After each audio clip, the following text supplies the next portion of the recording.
Thank you, Brendan, for coming with and presenting to us here this evening. Just to give you an oversight of how we arrive at this situation here. Back in the spring of 2014, I think it was, James Ring, who was the man standing at the door for any of you that don't know him, saw a little ad in the Irish Times, on the back page of the Irish Times, saying that there was a lecture on the Book of Fenagh in the Royal Irish Academy. And James, who lives in Dublin but whose heart is still in Fenagh, went to the lecture, enjoyed it of course, and in the course of the evening spoke with Professor Raymond Gillespie from the History Department of NUI Maynooth as well, as where Brendan works as well. And over the course of the conversation, James suggested that given the proximity, that was 2014, to the 500th birthday, so to speak, of the Book of Fenagh, wouldn't it be an idea if there was some commemorative event planned to coincide with it? So we were particularly fortunate in that Professor Gillespie lent us a receptive ear and was willing to go along with it. So over the course of further meetings involving James, Dr. Brendan Scott, Bernadette Cunningham of the RIA, I think they were the main protagonists involved. They came up with the idea of organising a series of lectures on various aspects of the history of Fenagh. And these will be presented as a series of lectures run more or less side by side in the Royal Irish Academy in Dublin and here in Fenagh next year in 2016 on the birthday of the book. And then that series of lectures will then be compiled into a booklet which will be available through the good offices of the RIA, the Royal Irish Academy, and Cumann Shanklis Breffni, with Dr. Brendan here as the co-editor of that series of lectures in booklet form. So the quid pro quo for that was that we would organise a committee locally that would handle the local end of it. Royal Irish Academy were handling the academic end of it, so to speak, and a local committee meeting was called, a committee was set up, and we're in the process of organising a series of events for next year. So we hope to run a weekend on the bank holiday weekend of August of next year, and we've already or are already in the process of commissioning a reduced copy, a couple of pages of the Book of Fenagh, written on vellum or calf skin, which was where it was originally written, and done in the old style of handwriting. We're also trying to organise other functions as well as artwork for the children in the school, medieval barbecue, and who knows what else will come by this time next year. So I suppose, like all things in Ireland, the thing that we probably need most is the weather for the occasion. So, and mind you, we have a poor history of getting successful weekends in the parish over the last number of years for a number of things. So I think it's going to be the first big recent test for the power of the Book of Fenagh if we get good weather for that weekend. So without any further ado, I'll hand you over to Brendan and he'll take you through what we hope will be a very enjoyable lecture. Brendan.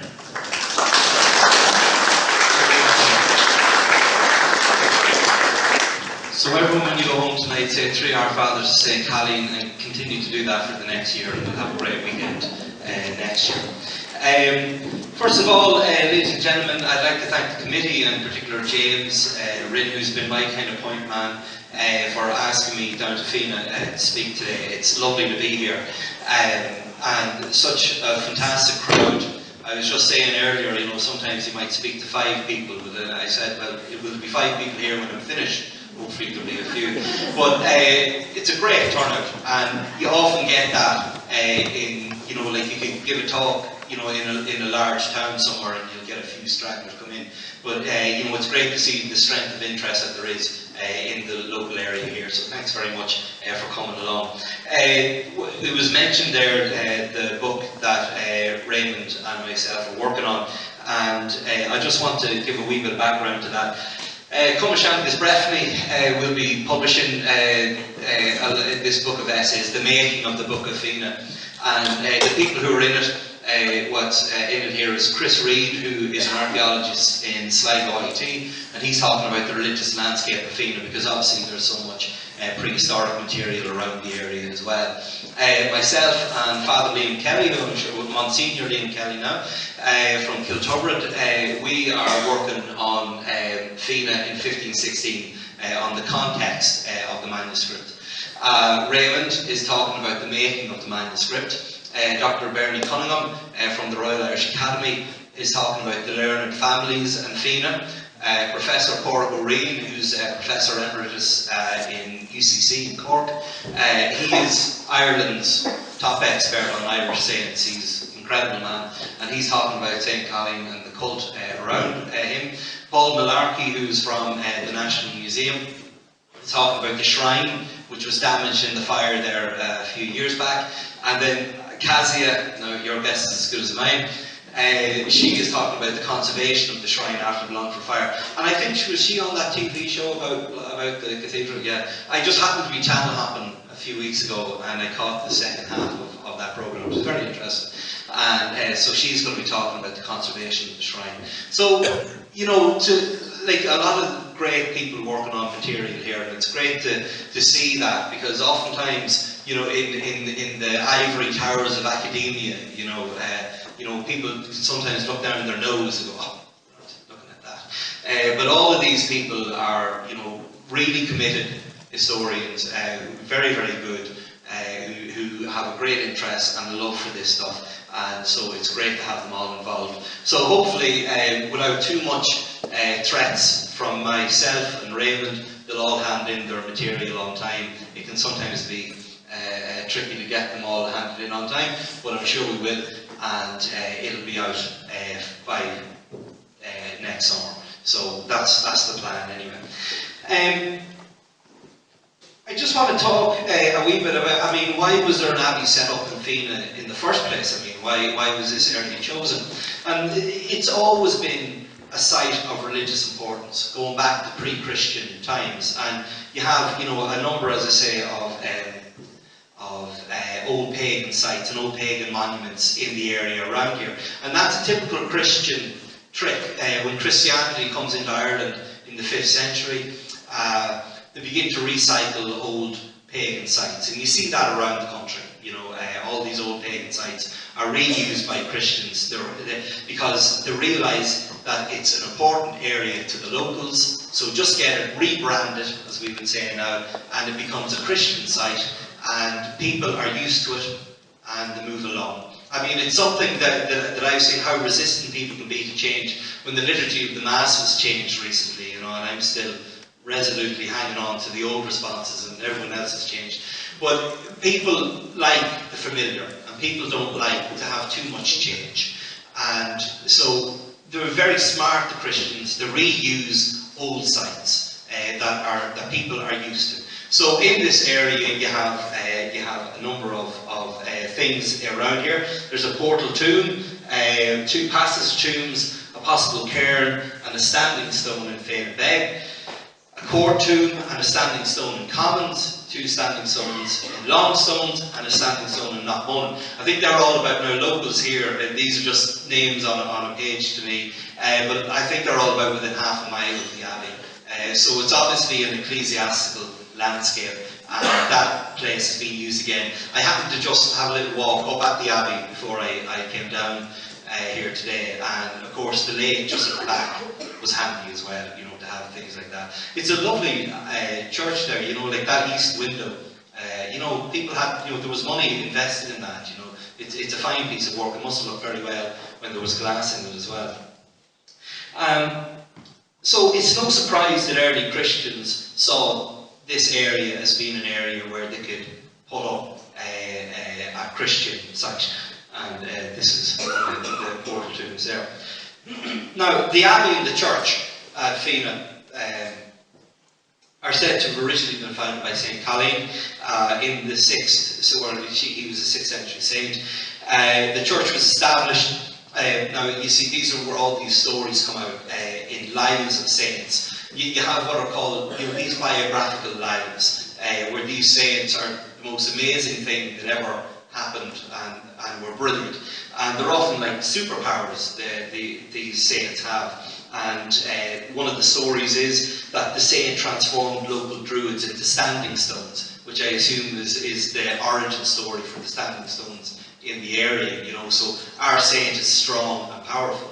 And this is something as well I was saying just before we started, that it's important as well that when you're in a local area that you don't tread on the toes of people who love their local saint, and that's absolutely fine. I made the cardinal error. I was speaking in Bomboy in Cavan, where St. Mogue is the main man over there, who's involved with Rosinver as well. And one of the origin stories of Mogue, when he's born on an island out in a lake, and he's floated in on a stone as an infant, and he's baptised on the shore. And I, being me, couldn't resist putting in a little jibe. Nah, not bad, just a gentle jibe, we'll say.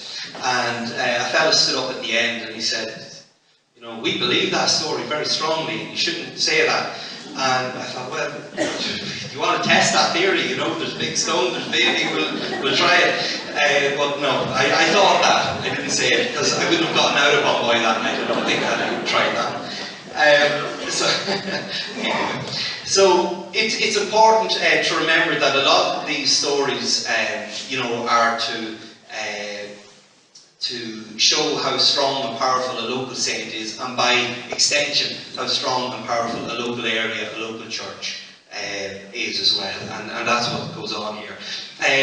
The monastery prospered, and by 1000 AD they had the church, and there was also a convent for nuns as well. Although what's up there now looks a lot later than that anyway. Certainly that window looks probably late 13th, 14th century. The corbs of the local area, a corb is a lay successor to an ecclesiastical position, so a farmer of ecclesiastical lands or something along those lines. They're the O'Ruddies, and they're first mentioned in the Annals. Annals are lists, medieval lists of what happened. They're like the early history books. In 1536, O'Rourke killed so-and-so. In 1550, so-and-so happens, and whatever. And they're first mentioned in the Annals, the O'Ruddies, as being corbs at Fenagh in 1244, and because the church at the time was described as being roofless, and it said the O'Ruddy is the corb there at that time. In 1447, a general guest house kept by the corb is mentioned at Fenagh as well, because this is one of the important things that abbeys did. People went on tours. Now, you go to Lourdes, you go to Knock, you might go to the Holy Land, you go to Rome, you go to these places. The people went on pilgrimages back then, or, go to Lough Derg, whatever. They went to those places just as much as they do now. And so if you went to see Fenagh and see the relics of whatever saint or Colleen or whoever it was you were going to see, you might stay there. So they offered basically a B&B service as well. So this is just mentioning that, Another thing as well that's important about abbeys, which is important to remember as well, is the social services that they offered. They were often schools, they were hospitals, they were places of charity. If you were sick, if you were, a widow with 3 children down on her luck, you might go to the abbey and they might help. If you had a bright child that you felt might have a future, you'd send them in to be taught by the monks and so on. And so, these monasteries and these abbeys carried out those tasks. And when they were shut down, eventually, a lot of them were shut down in the early 16th century, and then more of them into the late 16th and early 17th centuries. When those monasteries are shut down, there's a massive gap. All of those services are gone and they're not replaced. So it must have been really awful for people at that time when these local monasteries were shut down. Then that's by the by. Now, What I really want to talk about tonight is the book itself, the Book of Fenagh, a fascinating manuscript, and it tells us an awful lot about what was going on in Fenagh and in the surrounding area at that time. The Book of Fenagh that's a page from it there, and I believe you were getting you were saying there a couple of pages of it redone again. Lovely idea, that, and it'll be really nice to have that. The Book of Fenagh that we have now comes from 1516, as has been said, so we have 500 years next year. But it's an updated version of an earlier book of Fenagh, okay, that probably comes from, you know, the 12th, 13th century, something along those lines. And it was commissioned, this 1516 version was commissioned by the court at the time, a guy called O'Ruddy. I'm sure many of you are familiar with some of this, and I apologise for that. And it was written in Irish by a guy called Maurice O'Mulconry from over Elphin direction. He came from a big family of learned people who did this kind of work.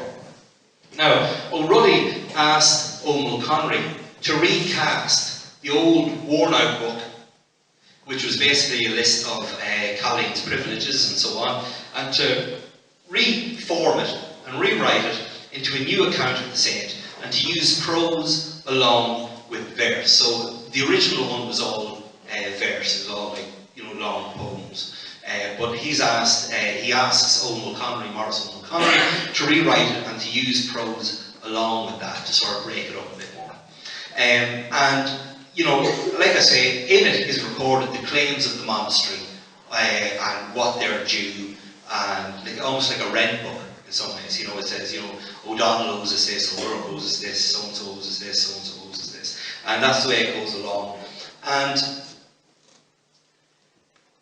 a lot of the stuff that's also in the new book parallels, can be seen in other saints' lives. These lives of saints are often reused, and there's stuff from another saint, I think he's Barak, or I think is his name. The opening 30-odd lines of the Book of Fenagh that we have now are taken practically word from word from the life of another saint. And I think about the last 40 lines in the Book of Fenagh are taken from the same book, from the same life of another saint. So what they're probably doing is giving, okay, you know what's kind of coming here, you know, like this is telling the story of a saint, and so you need to, you know, this is what to expect. It's that sort of an idea. They're framing it, so they're bookending it, topping and ending it with a life that was already familiar, so people know what's coming.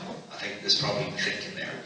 And that's not uncommon. You often see similar things, like the same saint, you know, or different saints are attributed, you know, the same acts are attributed to different saints. So you see that, like I say, with Colleen, with Malash in Devonish, Moog, as I say, over in Drumlane or Rossinver. A lot of these stories they just change the name of the saint and then give that story to that particular saint. And so that happens a lot. So somebody obviously hears a nice story and go, God, it'd be great if our fella had done that. Well, let's write it down. And then he's done it. And so there's a certain amount of that going on. You see, so when I said things like that in Bombay, you hear the rumbles in the audience. I thought, okay. Now, the version that we have now, as mentioned there, is made from vellum. And it's a vellum manuscript, 41 folios, 41 pages, and it measures about 30 centimetres by 23 centimetres, so it's a reasonably sized document. The writing is in double columns, as you see there, so they're getting the most out of the page there. With some decorated capitals, you can see on the side there, certainly up on the right one there. That one there is quite a nice one. And so, some of those are filled in red, some of them aren't. You know, now it has to be emphasised. You know, this was an expensive thing.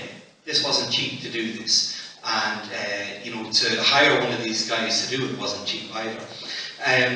Vellum, it's written on vellum, which was the Irish scribes' main writing material until about 1600. Move over to paper around 1600. It's prepared from the skin of very young calves, and it was cut and shaped into the double pages before they rule it out. You can see sometimes a little pinpricks along the way because the guy who's writing it out, so almost like to rule it, you know, something you can see very faint lines where he's lined it out, so he doesn't start, you know, going down it that way. And so you can sometimes see that on these pages. I don't know if you can see it in this particular book, but you can see them in other ones. It's very, very valuable material. It's very costly to make this, and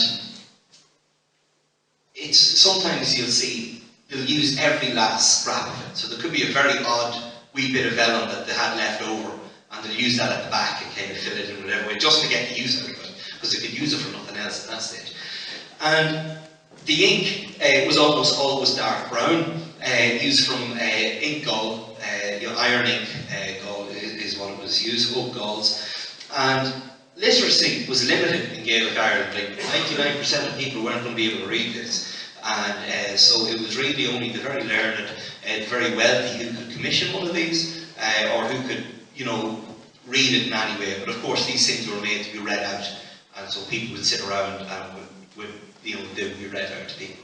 It would take, roughly, it would take one man, 1 day to do out 1 page of that. So you can imagine the mind-numbing tedium of these things. And you often see little notes, they're called colophons, and they're gas. They'll have something written in the side saying, "It is so cold tonight. It's very dark, I'm stiff." You know, you can imagine like a guy hunched over writing at that thing all day, like, it would put you mad. And so they often write in these little things, or they'll draw in a little picture of somebody. You know, do little drawings and doodles on the side and things, so they're great. I mean, you can imagine, you know, like the fella who commissioned it, and then he sees this thing down at the bottom, this guy's written, "I'm cold and bored," you know. You'd wonder if he got paid for that particular job, but anyway. So you can often find out lots of little things like that. So what does the book actually have in it? What does it contain? Well, it begins with an account of various prehistoric invasions of Ireland, all these invasions, and the Danann and all these things. And it continues on then with a list of kings, both prehistoric and Christian, and future.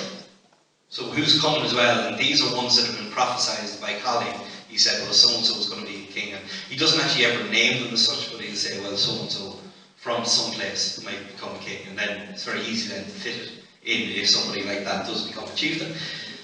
It then goes into great detail describing Colleen's conversion and baptism of a fellow called Dove, who's the ancestor of the O'Rourke's. And it's an interesting one that, and I'll come back to it in a wee while later on. Other additions to the book of Fenagh, when O'Connery gets the book, he adds in different material as well, includes a vision that Colleen had. There's also a story just in that life of Moog that I was telling you about, my friend in Bomboy, that says that Colleen mentored Moog when he was a student, and he accompanied Moog when he went on a trip to Rome. Now, the 1516 story comes, this Rome story kind of comes out of nowhere. There was no other reference to Colleen ever come to Rome, but there are relics in Fenagh that come from Rome. So Morris O'Connery thinks, oh sure, that must have been Colleen who did that. So Colleen went to Rome, and this is the way to do it. Now, the remainder of the life, and it's not really a life as such, it's not a biography as such, as many of these other ones are. The remainder of the life is taken up with accounts of Colleen's relationship with other families, other important families, and more importantly, the dues and privileges that Fenagh are due from these families. Okay, so that's something again that I'll look at later on. If you're looking for a real biography of this man, well, it doesn't exist. This is more, like I say, a rental book. But it's a very, very interesting view into how people viewed this area and areas abounding it as well in the early 16th century.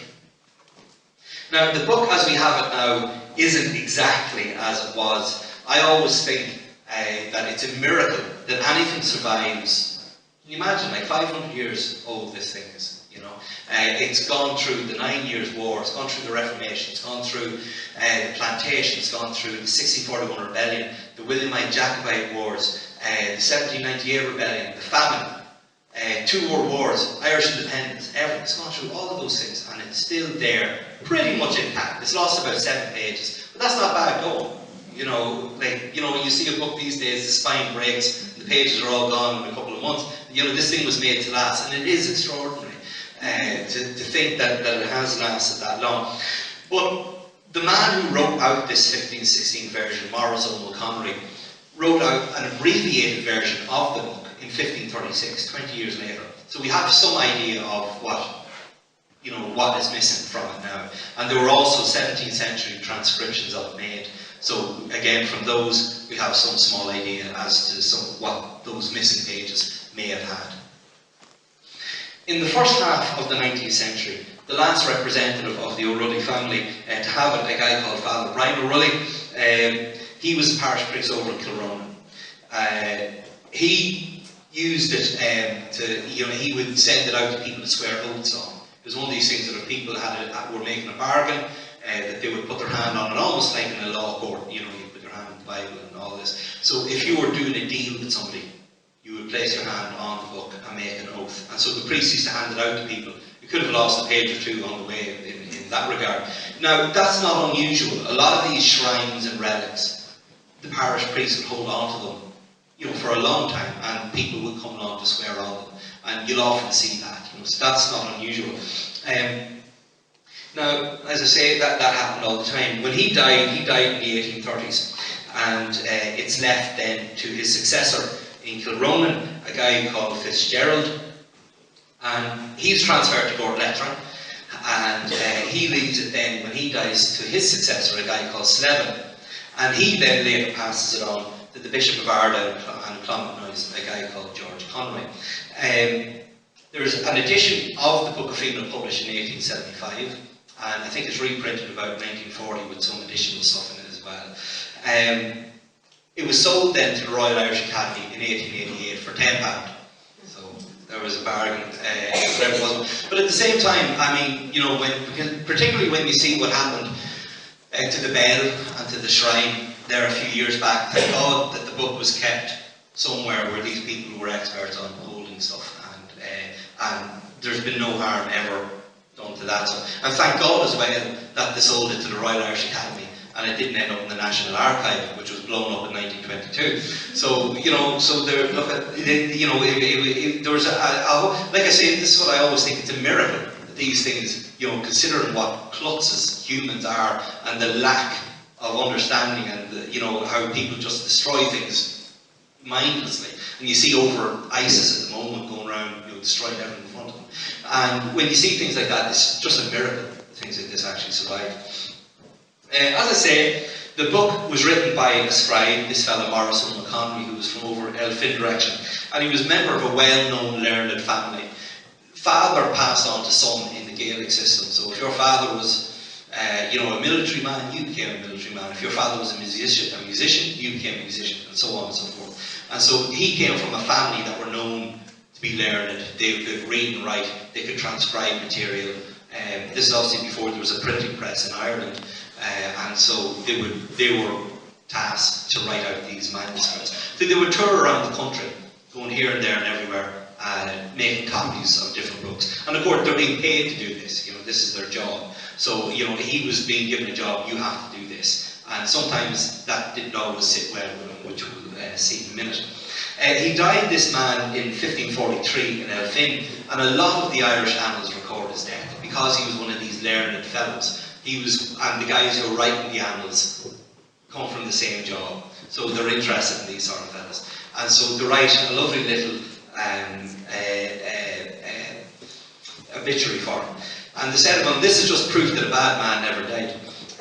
He was a pinnacle of poetry. He was a bright chamber of history. He was a revealer of all knowledge and wisdom to the disciples, chief institutor of learning in all the arts, a charitable, humane, rich, prosperous man. So, he made money off this job. Like I can guarantee you now, in academia these days, you do not make money. Rich and prosperous, absolutely not. Yeah, I know, play the film. And charitable, they're even lesser on the ground. You just don't see that these days. They're obviously a better breed back then. So, how do we know that O'Mulconnery wrote the Book of Fenagh? Well, he tells us this himself, and he writes a little note in it to say what happens. And he writes us, as I say, this these little sidebar notes. It's almost like a footnote that you would see now in a book now, I suppose, and it's called a colophon, and it gives you all sorts of information. And it's almost like the acknowledgements of the book. You know, sometimes I'm always very interested whenever I get a book to read the acknowledgements, because you can get a taste of the real person. Like to thank their family, and they like to thank this and that and the other. I always find that very interesting, because you can find something of the person who wrote the book. And likewise in here, we find out what happened. And the scribe, of course, now remember, Tadhg O'Ruddy is a court. He has paid to have this book made. So he has paid O'Mull Connery to write this book, and has given him money to do so. So he writes in it, O'Mull Connery writes, a prayer here for the happiness and prosperity of Tadhg O'Ruddy, that is, the Corb of Colleen of Fenagh. It was this Tadhg that caused Maurice O'Mull Connery to put this book here in narrative form, through the extent of his learning, and through the excess of his devotion to Colleen, for there was only poetry in the old book. So he's saying, pray for the man who paid me to do this. Thank you. So O'Ruddy would be happy to see that. And also, he asked me to rewrite, because there's only poetry in the old version, and we want to have a wee bit of prose in this as well, just to mix it up a bit. And so that's what he says. Maurice, the scribe, then makes explicit the links between Tadhg and Colleen. Now these things, as I say, they really do, this is their livelihood, so they couldn't afford to be offending any of these fellas. So, they were all great. So, O'Mull Connery praises O'Ruddy, and he says, Colleen prophesied that an abbot would come in Fenagh who would collect his tribute over Ireland towards the end of the world. And it seems to us that it is to the person who exercised this zeal towards him the duty should probably belong, Tadhg Corb of Fenagh. So, imagine things, don't be saying that. Like, he's really, he's blown the head up, as we'd say at home here, And, he's saying what a great man O'Ruddy is, and I think that Colleen talked about this super abbot who's going to come, and I'm only saying, I think it's him. And of course O'Ruddy says, very good, have a raise, but it is certainly there's an aspect of that going on. And then later again, O'Mull Connery makes explicit again why Tadhg had done this. And then he also includes Tadhg's two brothers as well, because they might have been feeling left out as well. So he says, it was Tadhg who caused this book to be amended and newly arranged for him, because the vellum in which Colleen's old book was before this time had grown old and decayed. So he said, well, the old one was getting a bit tatty, so we thought we'd get a new version of it. And moreover, it was only in metre until now, so because it was only in verse. And as it is in stories and poems from henceforth, so I've done it up and I've broken it up. I've put it in verse and prose. Brian then and William, the two brothers of this Tadhg, were also commanding the arrangement of the book. It's almost like an afterthought, where are we? Tadhg, it's all about Tadhg, And so the boy says, all right, we'll stick in Brian and William as well. Everyone gets an end, it's that sort of thing. So, there is also an interesting piece in the book, which probably demonstrates the tensions that can arise between the man with the money and the man with the expertise. If anyone ever watches, is it Home Improvements? That architect comes in and says, right, well, you're paying me, but this is what I'm going to do. And I always think, oh my God. And so it just shows that human nature never changes. And he writes in another one of these notes, in one of these colophons, O'Mull Connery writes, there was also a poem in the old book of Colleen of Fenagh, the beginning of which we can't find, so it's obviously come off somewhere, they've lost it. And here is the fragment as we have found it. Because the Corb of Colleen, who caused us to write the book, does not wish that we should not write it, though its beginning is not forthcoming. Here it is. And it's almost like, this is the last we want to hear this. I didn't want to put this in. Because I just know exactly what he's thinking there, he's thinking one of his, like another learned fellow is going to come along and say, what the hell are you only going to have this poem in for? And so he said, well, I was made, he's paid, he said to do it, so we've all been there. So it's that sort of an idea. And And so it just, you know, like he was the brilliant Tiger Ruddy a while ago, and now he's just the Corb, you know, call him by name now at this time. So it's, you know, you can kind of get some of the sort of tension that was probably there, and is always there between a patron and an artist. You know, you always have that problem there. So O'Ruddy also had Mulconry add the following note to it as well. To Ruddy it was that he was presented the Abbey of Fenagh in perpetuity and to his race forever. Of them shall always be a companion and bedfellow of a king and chieftain. Every abbot in Colleen's place shall have the palm of protection and honour and length of life. So O'Ruddy is getting Mulconry to add this into it because, well, we'll come to that in a moment as to why he's so busy in asserting himself here. So what Mulconry here is saying, that the Corb of Fenagh is, well, firstly, the O'Ruddys should always have that job. That's their job. Colleen gave them that, to go against that is to go against the word of the saint. You don't want to go against a saint, particularly a saint who can turn men into standing stones. That's a very bad idea. So, of them, these guys also, they hang out with kings. You know, like they're buddies of the kings. They're bedfellows of the kings. That's how close they are to the king. You know, like that they share the room with the king. You know, they're in the inner circle. So, you know, so these O'Ruddys should be given that respect that they deserve. Okay, because these people are in with kings. And they should always be protected and honoured. Okay, so don't you be thinking now you're going to give any O'Ruddy any lip or not show him any respect, because that's not the way it's going to work here. So it's, you know, it's that sort of idea. It's protecting the rights and the standing of the Corbs at Fenagh, the O'Ruddy family. Now, I just want to move on now away from the book for a moment and look at the shrine. The poor old shrine got a bad old doing in Nonford that day. But they do seem to be doing some work on it, so hopefully they get it fixed up to a degree. It's in the shape, as you can see there, it's in a book shape. It's what they call a book shrine. But what's very interesting about this particular book shrine is you would imagine it would be made to hold the Book of Fenagh. It doesn't fit. And it doesn't fit the 1536 version either. So it doesn't fit either version. This shrine comes from 1536. And you can see there in the middle of there, you know, it's Christ crucified and that nice stone there. And then on each panel, there are 3 people on each panel. And some of those people have been, well, firstly, there's an inscription on it. I love it when they leave inscriptions on things. It makes life a lot easier. And it says on the inscription, "Pray for the man who covered the shrine of Colleen."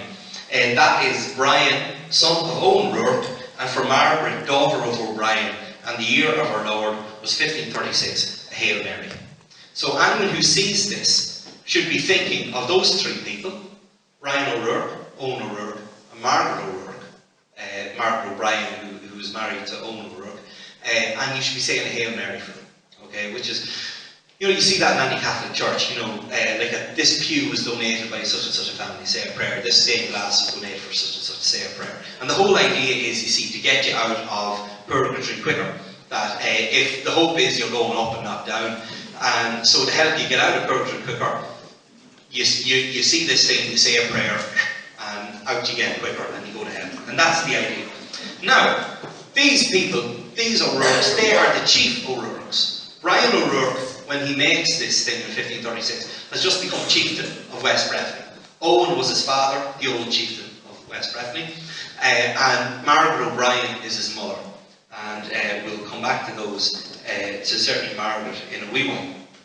And it was probably made to mark Brian's succession to the head of the family in 1536.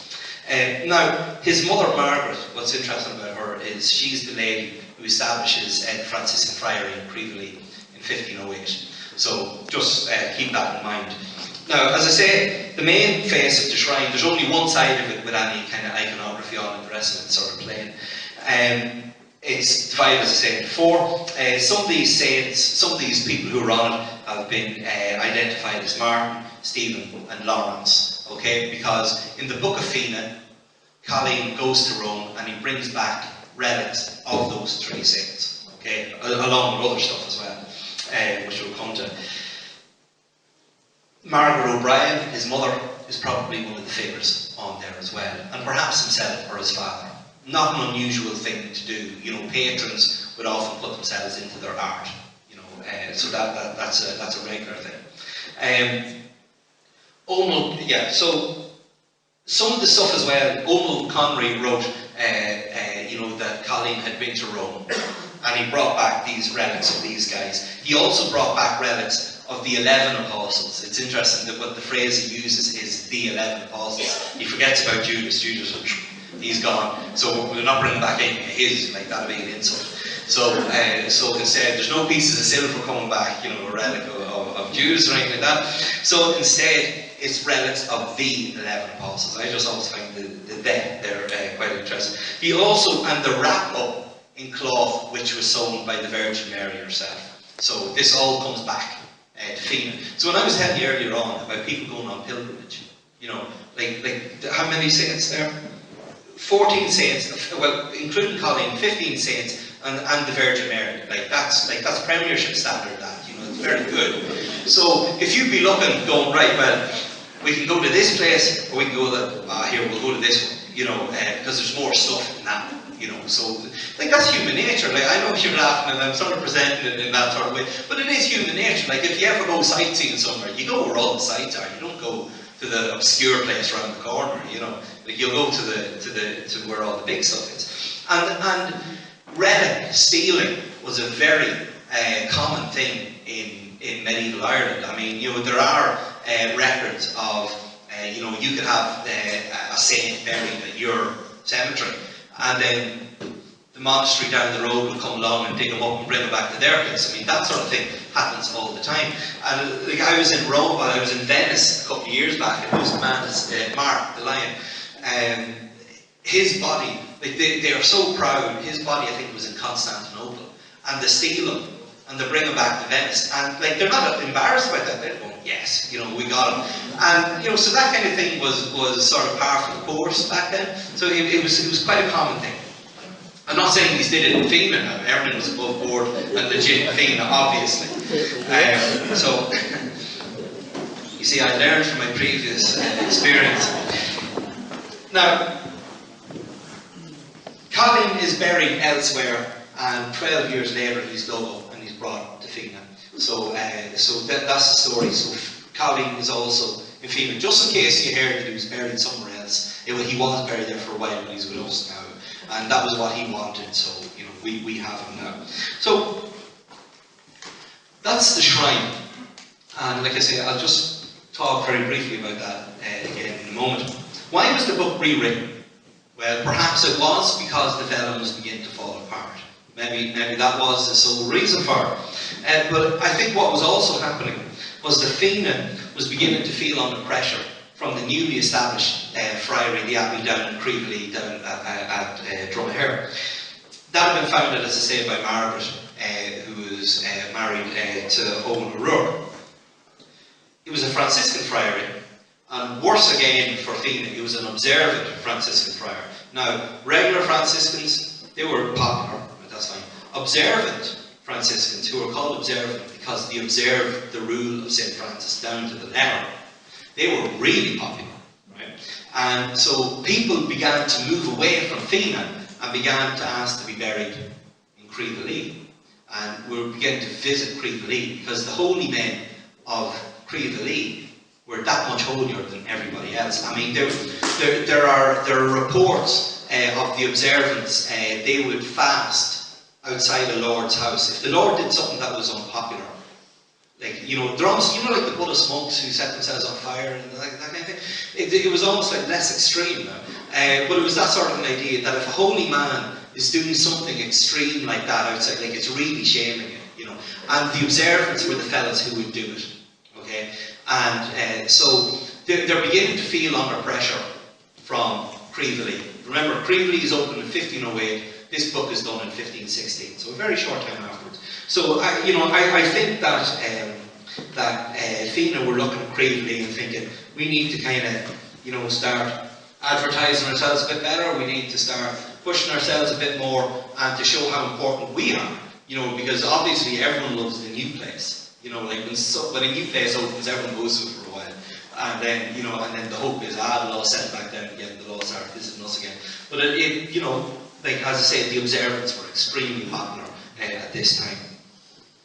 And the problem as well is, you know, that if people aren't visiting your abbey, then you're not getting their money either, and so that's not going to work out very well either. So, you know, so it's in their interest to start getting people back in. So it's a lot of investment into that book, but they obviously felt it was a worthwhile investment. Because if they have this lovely book, people will come to see it as well. Like, people will come to, like, who saw a book? Like, who owned a book back then? Nobody had books. You know, like one of the most famous libraries in Ireland was owned by the Kildare family in Maynooth, and they had something like 80 books. That was like massive. That was like the national library of the day, and nobody had anything like that. So if anyone, like, people would come along just to see the book, you know, like as simple as that.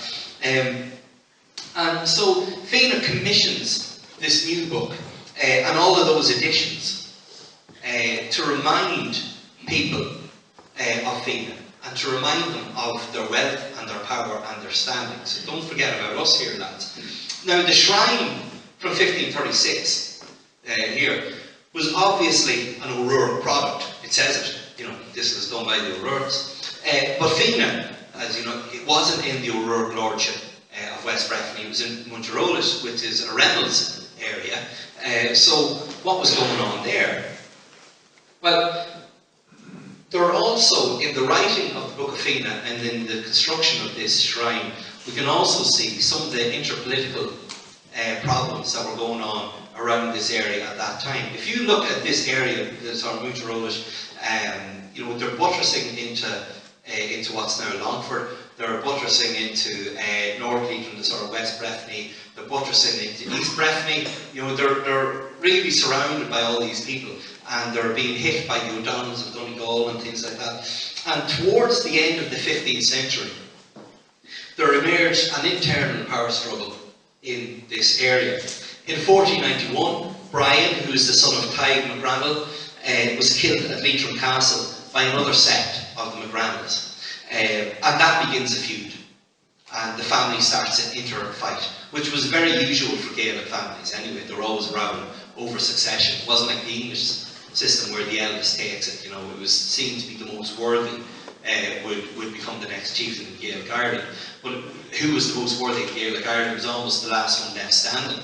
You know, and so it was always, it could be quite bloody, these succession disputes.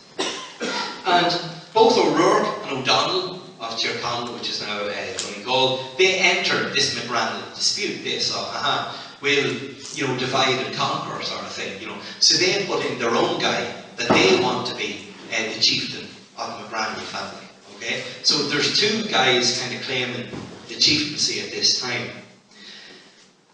The Annals of Connacht in 1526 note that Brian O'Rourke, the man who had this made, attacked Muncherolis, and there's more trouble again in the 1540s between the O'Rourkes and the Reynolds in this area. And the Book of Fenagh is a product of that unstable political situation, because the book focuses on the rights of Fenagh as put down by its association with Colleen.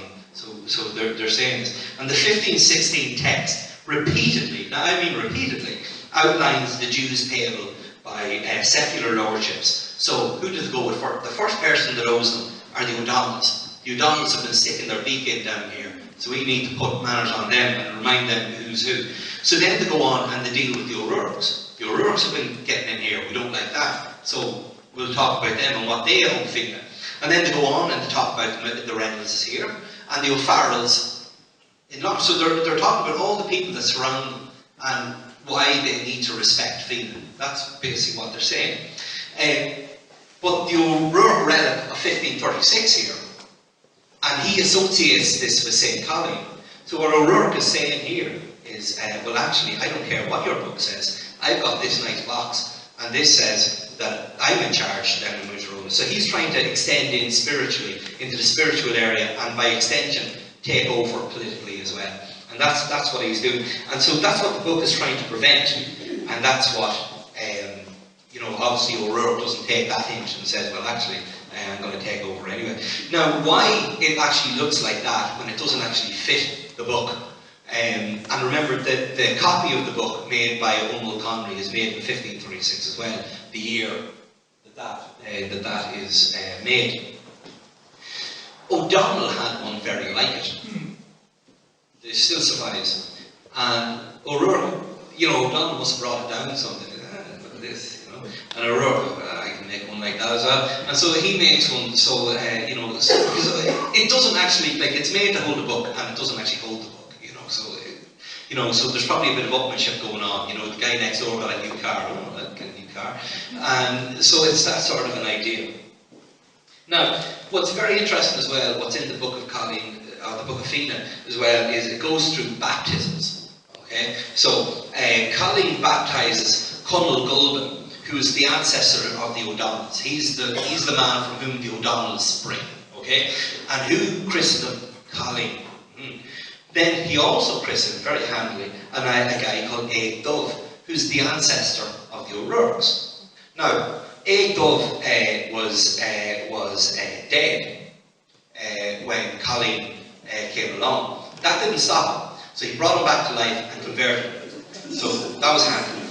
So what they're doing there, well, there's a couple of things they're doing there. They're equating Colleen with Christ, because Christ brings back, I forgot his name, yes. Good Catholic now.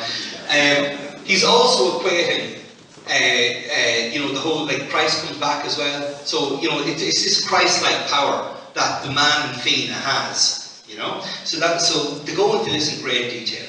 And apparently he baptizes them with the bell that got destroyed down in St. Mel's there on Christmas, whenever it was, 5 years ago, whatever it was.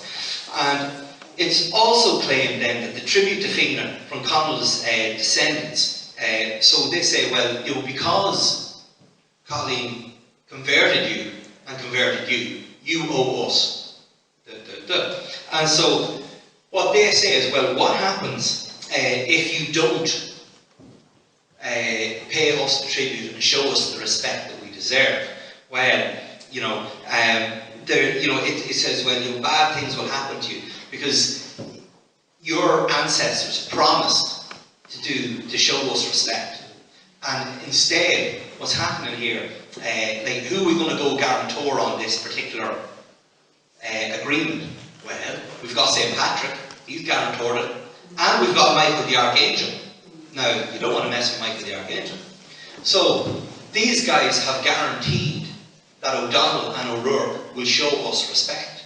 So if you're O'Rourke and you're thinking, well, I head down to Fenagh and try and take over down there and kick out the O'Ruddies, and then O'Ruddy can show them the book and say, well, this ancient text, we just copied out this ancient text, and it says that your family agreed with the guarantee of Michael the Archangel and Patrick that you wouldn't do this. So it might be an idea just to back off.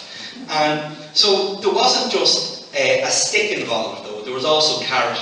Those who paid the tribute and who showed the respect, they were guaranteed to have intelligence. They were guaranteed wealth. They were guaranteed success. And almost as an afterthought, oh yeah, and eternal life. But they knew the things that would tick the boxes. Intelligence, that would be nice, wealth, lovely, power, great. And then, oh yeah, eternal life. So they're really thinking about the here and now. They're not worrying so much about the afterlife. Then they also talk about the Reynolds and what they have to do. Now, remember, they're fighting each other at this time, okay?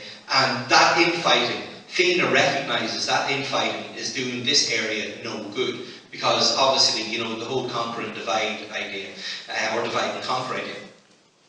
So the Reynoldses are also promised certain rights if they pay their tributes. And what will happen to them if they show respect in Fenagh? All their disputes will be resolved. That's very handy, because they're killing each other at the moment. They'll be safe from fratricide, which is an extraordinary thing to put. Your brother won't kill you. Well, I kind of hope he wouldn't. Acquisition of land. You'll be able to get land, acquisition of land. So it's sort of implying that they've been losing their land.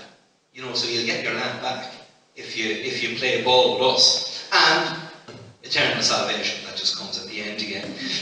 But to get those things, what do you have to do to get these things? Well, you have to pay your dues. You have to obey O'Ruddy, a Fenagh, and you have to support Fenagh, this is interesting, by choosing it as your burial place. Because they were all heading down the road down to Creagh.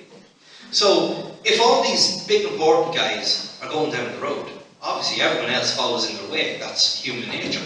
So, you have to come back and start being buried here at Fenagh again, because then we'll start getting them back that way. And so, they're the things that are happening in this book. So, I just want to conclude now by saying that the Book of Fenagh, it is also, like I said, an extraordinary devotional object. The fact that it lasted 500 years says an awful lot for the power of an object and for the mystical power that we often invest in objects. Again, that's a human nature thing. The fact that the shrine and the bell lasted, as I say, up until it's so maddening that they got this far and then they were ruined just a few years ago. But it just shows, as I say, the respect and how important people find these objects and do so to this day. Like, I still get a thrill if ever I see anything at that age. It just puts a shiver up my spine to see this thing and see how long it's lasted. But even though they were devotional objects, and there's no doubt that they were devotional objects, there was also that wider political motive for making these objects, like making the book in 1516 and the shrine here in 1536. But Fenagh itself should be very, very proud of its association with objects like this and with the history that's in this area as well. Because they really do stand as some of the most important objects which survive from this period. And so that's it. Thank you.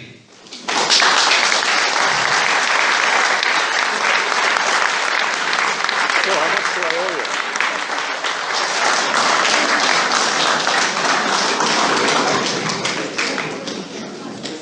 Thank you very much, Brendan. If anybody has a question, Brendan would be delighted to field them. I suppose one that occurred to myself was, is it known who actually sold the book to the Royal Irish Academy? Well, I think it was in the what was it? It was a Jesuit, I think, Dennis something. I can't remember his second name, but I think it was a Jesuit man who sold it. Now, you see, it's important to remember there as well that it's important to remember that when these things were sold, it's not like, they're doing us down or they're pulling a fast one or something like that. I mean, those things were going to the best places at that time. And the Academy happens to be a place that's continued that and holds a number of really important manuscripts and holds them to the very highest, safety and so on. So, like I say, now where the £10 went to, I don't know.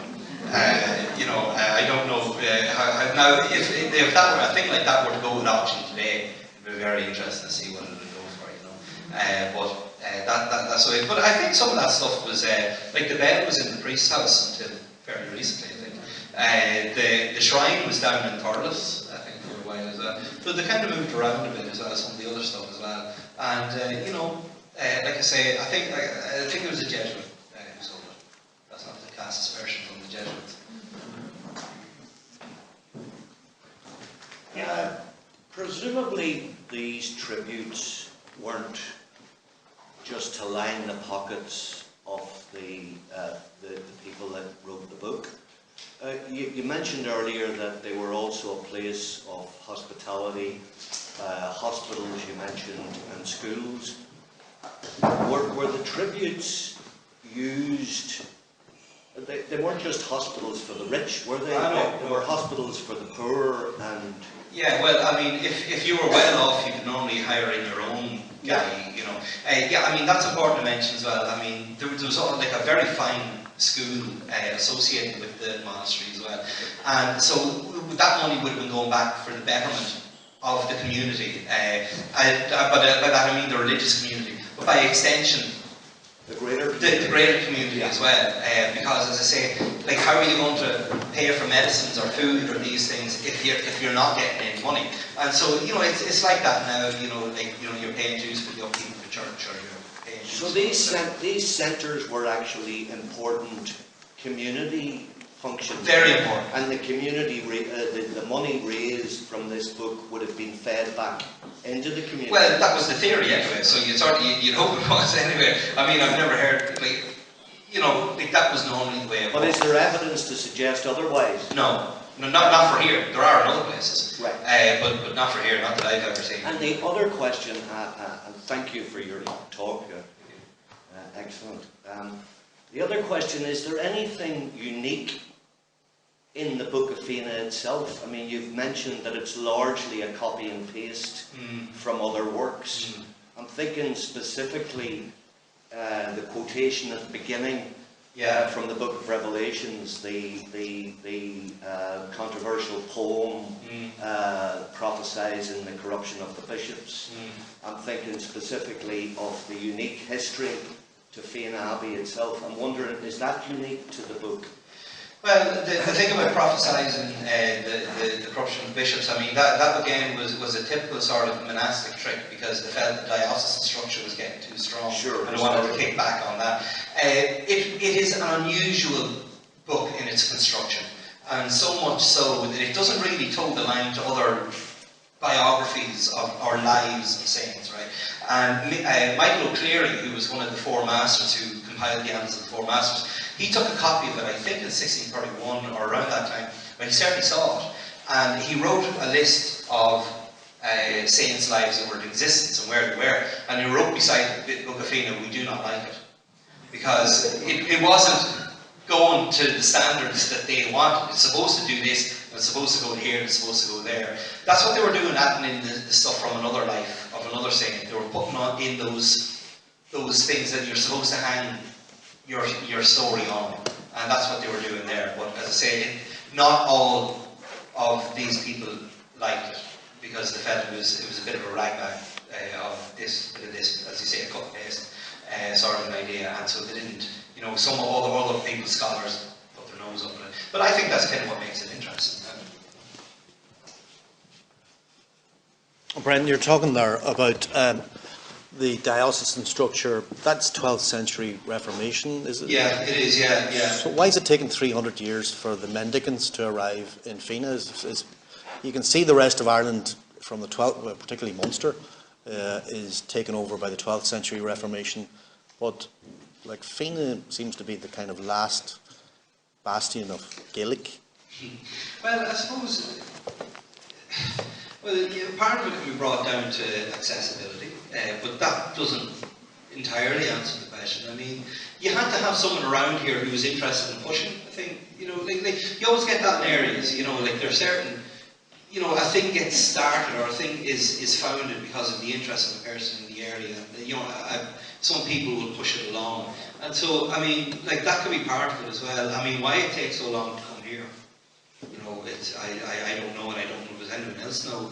I do know that Father Liam Kelly that I mentioned earlier on, from Kilturban, I'm sure some of you know Father Liam. He's working at the moment on stuff like this, and he has a book coming out now. It's about Kilmore, and I know but I think he is working on Fenagh as well, so he may have more answers than I know.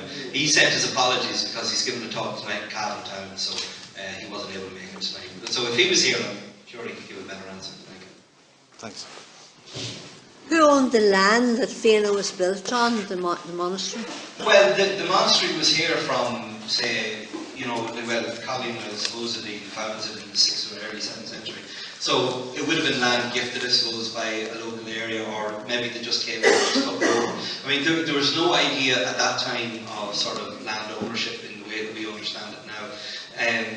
By the 12th century, certainly after the St. Malachy's reforms in the 12th century, families are donating land specifically and doing this in the way that people nowadays, as I say, would maybe have a side chapel in a church, or would have pane glass or things like this. But back at that time, who would have owned it? I mean, whoever was the big guy around here, they wouldn't have even been called Reynoldses back then, because they didn't have, surnames as we understand them now either. But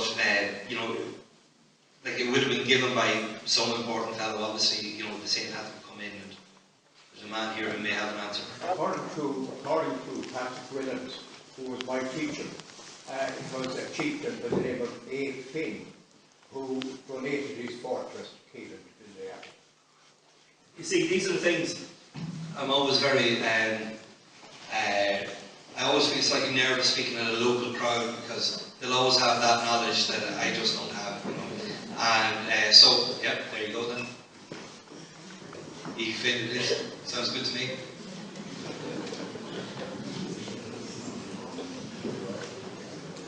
Anybody else? In your studies, have you ever come across a reference to Cool Hill? It's an old, disused ruins of a church in the townland.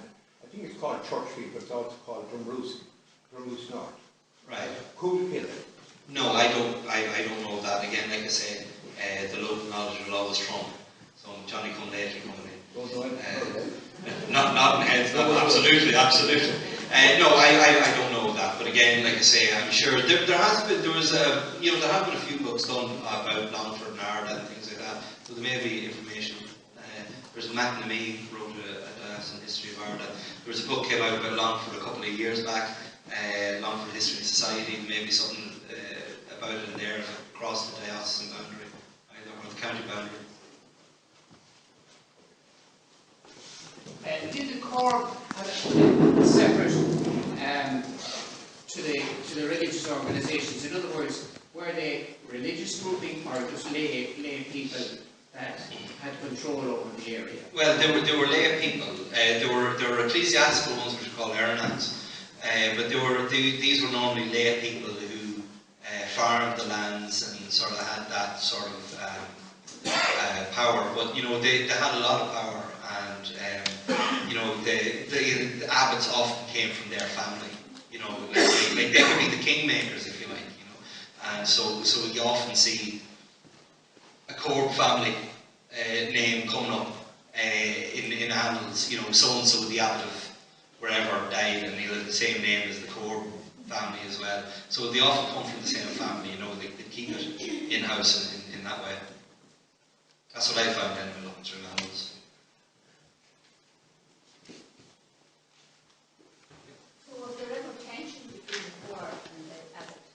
Oh, I'm sure there was.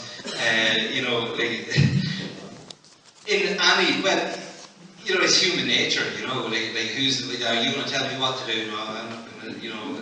And so there's always that. So there always is. Now, you won't really see that written down too much. Certainly not in any of the things that I see. You'll normally see tensions between bishop and clergy. You see that coming an awful lot. But between like those sort of in-house things, because how would you sort out a problem like that? Well, you'll have to write to the mother house. Well, where's the mother house? And then you'll have to sort these things out. And so oftentimes survivals from Gaelic Ireland in writing don't, you know, you don't get much of it. So I've absolutely no doubt but that there was tension. And of course there would be tension between the abbot and the sub-abbot, or you know, these sort of things. But as to any, I don't know of any examples off the top of my head anyway. But it'd be something interesting to look for.